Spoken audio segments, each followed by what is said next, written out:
Hello lovely viewer, कैसे हैं आप लोग। आज आपकी दोस्त लाई है एक सच्ची कहानी। तो सुनते हैं कहानी। मैं कुछ सोच रहा था कि तभी अचानक एक हाथ मेरे सिर पर महसूस हुआ। वह स्पर्श माँ के हाथ जैसा लगा। मेरी आंखें नम हो गई। मैंने मुड़ के पीछे देखा तो एक छोटी सी बच्ची थी। उसके कपड़े फटे पुराने थे और जोर जोर से हाँफ रही थी। बोली, अंकल मुझे कुछ पैसे दे दो। मैंने कोई सवाल नहीं किया क्योंकि वह बार बार पीछे की तरफ देख रही थी। मैंने उसे पैसे दे दिया। वह दौड़ती हुई एक गली में चली गई। मैंने सोचा क्या पता ये लड़की मुसीबत में ना हो। तभी मुझे कॉल आया, सर मैम को फिर से दौरा पड़ा है। मैं तुरंत घर को रवाना हुआ। मेरी पत्नी को दौरा पड़ता रहता है। मुझे पता है उसको कितना दुख है। मैं उसे हर चीज़ देता हूँ जिससे वो खुश रहे, पर उसे वो चाहिए जो मुझसे दे नहीं पा रहा हूँ। मुझे खुद पे गुस्सा आता है। मन करता है कि सुसाइड कर लूँ। फिर अपनी पत्नी का चेहरा याद आता है तो मैं सब भूल जाता हूँ। 6 साल पहले एक कार दुर्घटना हुई जिससे मैं और मेरी पत्नी गंभीर रूप से घायल हुए। हमें होश नहीं था। हमारे साथ हमारी 3 साल की बेटी थी जो पीछे सीट पर बैठी थी, गेम खेल रही थी। हमें हॉस्पिटल में होश आया। हमें ये भी नहीं पता कि किसने हमें हॉस्पिटल लाया, एडमिट करवाया।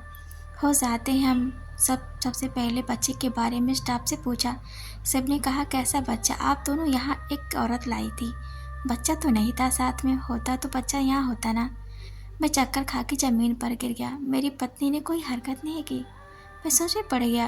वो मेरे पास आई, बोली, कैसा बच्चा? डॉक्टर साहब लगता है ये पागल हो गए हैं। अभी हमारा कोई बच्चा नहीं है। इतना सुन के मैं सकपका गया। मैंने सोचा नहीं था ऐसा कुछ होगा। आज मैं इसलिए जा रहा हूँ हॉस्पिटल क्योंकि तभी से वो वहीं पर है। उसने एक डॉक्टर को जान से मारने की कोशिश की। उसे मेंटल हॉस्पिटल में रख दिया गया। मैं कैसे भी करके उसे वहाँ से लाया। उसका इलाज हो रहा है। पता नहीं आज क्या हुआ होगा। हॉस्पिटल में सभी शांत थे। कमरे में जाते वक्त मेरे पैर कांप रहे थे। मैं उसे खोना नहीं चाहता। मैंने उसे शांत देखा। वो कोने में बैठी थी। उसके हाथ में छोटा सा बच्चा था जो मर चुका था। मैं कांप उठा। बोला, ये बच्चा किसका है? बोली, हमारा है। मैंने इसको दाई से छीन लिया। बोल रही थी, ये तुम्हारा बच्चा नहीं है, ये मर चुका है। कहाँ मरा है? ये तो सो रहा है। ये लोग पागल हैं सारे के सारे। बच्चे के बारे में ऐसा अशुभ बोलते हैं। मेरी जान में जान आई कि इसने कुछ नहीं किया। ये बच्चा पहले से मरा हुआ था। मैंने उससे बोला, बच्चे को मुझे दे दो, मैं सुला देता हूँ। उसने दे दिया। वो सोने जाने लगी। बोली, आज तुम अपने पास सुलाओ इसे, ये सोने नहीं देती मुझे।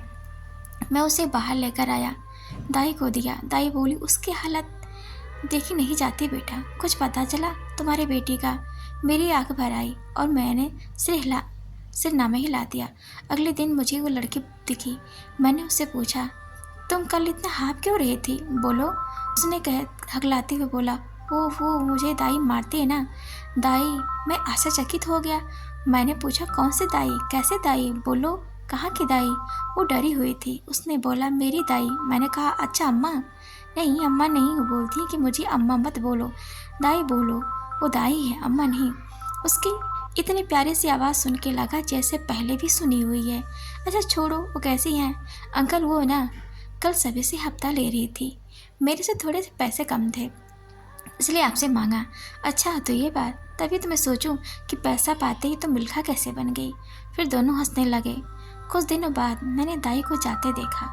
मुझे थोड़ा सा शक हुआ उस लड़की की बातों से। मैं दाई का पीछा किया। वो गंदी सी बस्ती में चली जा रही थी। मैं वहाँ पहुँचा। दाई के घर में बहुत सारे बच्चे थे।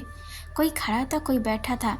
मैं गिन भी नहीं पा रहा था। तभी मैंने उस लड़के को देखा जो उस दिन मुझसे पैसे मांग रही थी। मैं कुछ समझ पाता तभी बच्चे जोर जोर से चिल्लाने लगे, दाई उसे मत मारो, उसे मत मारो दाई। बट दाई एक बच्चे को पीटती रही। मैं तुरंत अंदर गया। वो डंडा पकड़ लिया। बोली, अरे साहब नमस्ते, क्या कर रही हो दाई? अरे मर जाएगा। बोली, अरे नहीं, वो बस मैं थोड़ा सा नाराज़ थी इससे। अच्छा ठीक है, छोड़िए इसको, आप बाहर आइए। दाई ये क्या है? इतने सारे बच्चे, कौन है ये और कहाँ से आए? दाई बोली, अरे ये सब पड़ोस के बच्चे हैं। सब उसकी शिकायत करने आए थे जिसको मैं मार रही थी। अच्छा, अब समझ आया, मुझे तो लगा कुछ और था। अच्छा, ये आपका पोता है? हाँ, ये मेरा पोता है। माफ़ करना दाई, अब मैं चलता हूँ। तभी वो लड़की मेरे सामने आई। नहीं अंकल, हम लोगों से भीख मंगवाती है, पैसे पूरा न मिलने पर मारती है। तभी दाई वहाँ से भाग निकलती है। मैंने उनका पीछा किया पर वो मिली नहीं। पुलिस को सारी बात बता दी, सारे बच्चों को हिरासत में ले लिया, थोड़ी कार्यवाही किया और पुलिस दाई को ढूंढने के लिए हर जगह नाकाबंदी कर दिया। दाई बस में मुंह ढाक के बैठी थी। पुलिस वालों ने पकड़ लिया, अच्छे से खातिरदारी करी। मुझे अगले दिन कॉल आया। मैंने बोला हेलो, उधर से जवाब आया आपकी बेटी मिल गई है। मैं स्तब्ध रह गया। इतने सालों में आज मुझे ये सुनने को मिला। मैंने अपनी पत्नी को साथ में लिया और पुलिस थाने पहुंच गया। मैंने पूछा कहाँ है मेरी बेटी? तभी पुलिस सर ने मुझे इशारे से कहा वहाँ बैठी है। मैं बहुत धीरे धीरे मुड़ा। मेरा दिल जोर जोर से धड़क रहा था, आंखें नम हो रही थी। नजरें उठाई तो देखा वही लड़की। उसके पास गया। वो बोली आप सच में मेरे पापा हो और ये मेरी मम्मी है? मैं कुछ बोल ही नहीं पा रहा था, बस आंखों में आंसू रुकने का नाम नहीं ले रहे थे। मेरी पत्नी उसे पकड़ के गले लगा ली और मैं खड़ा होकर रोता रहा। फिर उसने मेरी तरफ देखा, मेरे गले आ लिपट गई। मैं रो नहीं पाया खुद को, जोर जोर से रोने लगा। तभी दाइयाँ ताली बजाने लगी और जोर जोर से हंसने लगी। बोली ये सब मैंने तेरी वजह से किया। मैं दाई के पास गया जो सलाखों के अंदर थी। बोली उस दिन तूने मेरी कोख उजाड़ दी, मुझे विधवा बना दिया। मैंने तेरे बच्चे को छीन लिया, उससे भीख मंगवाने पर मजबूर किया। मेरा बदला अब भी पूरा नहीं हुआ। सुन, तेरी पत्नी को मैंने बीमार किया, पागल खाने मैंने भिजवाया था, उसकी सेवा की, बस उसको तिल तिल कर और भी ज़्यादा पागल करना था। फिर जोर जोर से हंसने लगी जैसे वो पागल हो गई हैं। उन्होंने मेरे साथ जो किया मुझे बस थोड़ा सा बुरा लगा। उन्होंने अपना पति और बच्चा मेरी वजह से खोया। मैंने पुलिस को बयान दिया उस दिन क्या हुआ था, क्या हुआ था। मुझे 8 साल की जेल हो गई। 8 साल बाद मैं आज जेल से बाहर आ रहा हूँ। मुझे कोई लेने नहीं आया तो मैं इस पेड़ की छाँव में बैठ गया। तभी पीछे से एक हाथ मेरे सिर पर महसूस हुई। मैंने कहा तुम हो? वो बोली पापा। अब मुझे पहचान गए। दोनों हंसने लगे।